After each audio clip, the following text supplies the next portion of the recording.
Hey folks, we're going to do two things here today. First, we're going to go over in a little bit deeper dive on the polar summer mesospheric echo story from this morning and why it is so important.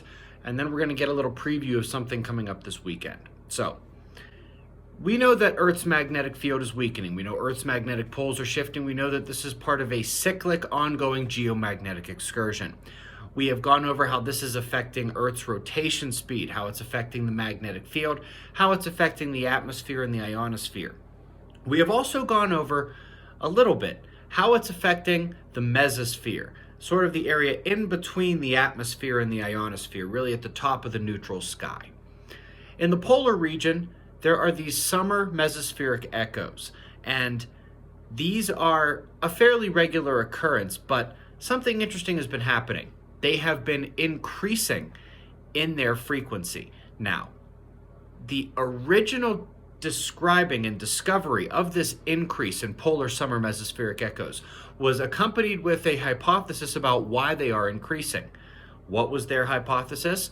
Their guess was that increasing CO2 from human pollution was making its way up to the mesosphere, and despite the fact that they claim it heats the lower atmosphere, they claim it cools the upper atmosphere.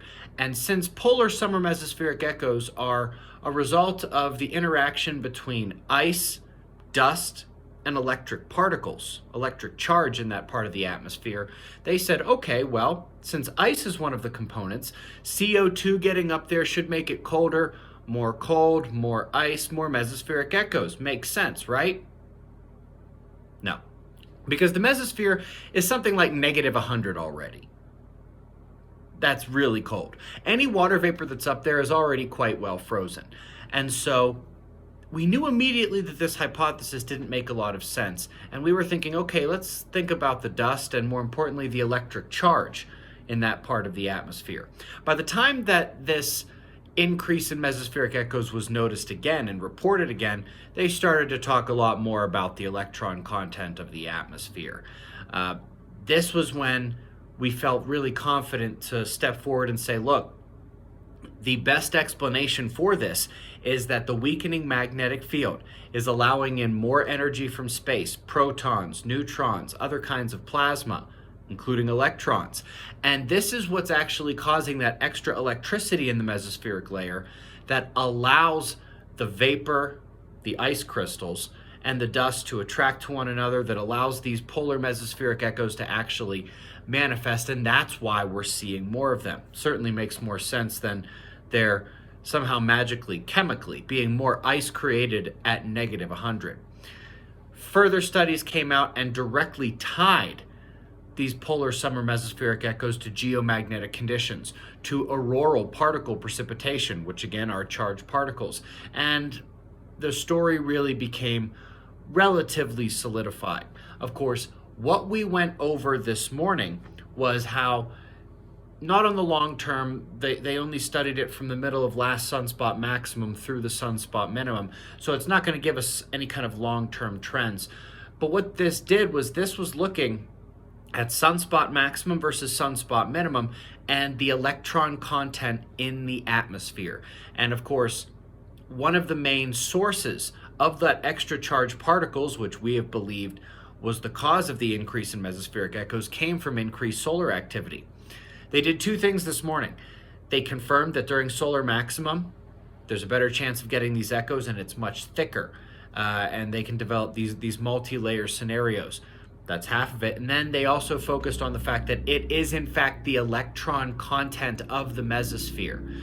So even while this new paper did not focus in any way, shape, or form on the long-term trends, it took a look at our hypothesis, rather the acting factor in our hypothesis, and confirmed that this was vitally important to the mesospheric summer echoes.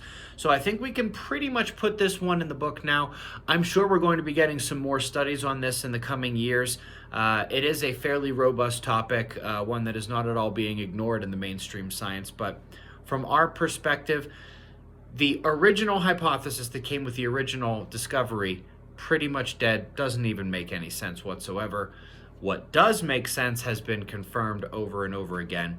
and we can jot this one down as yet another symptom of Earth's magnetic pole shift and the weakening magnetic field having a profound effect on our planet. Now, this is coming this weekend.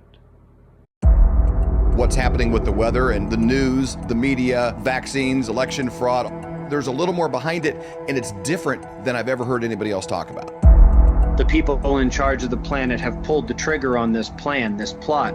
About every 12,000 years, there is a major geomagnetic pole shift. The magnetic poles have moved more in the last 25 years than they have in thousands of years, and that is accelerating as well. There is also evidence at every single one of these events of some kind of major catastrophe triggered by the sun. More anxiety, fear, panic, loss of smarts. Do you identify as Black? Increased emotional instability. These elites are building million-dollar bunkers. So many of them are trying to figure out a way to do their version of building an ark. What do we do about this?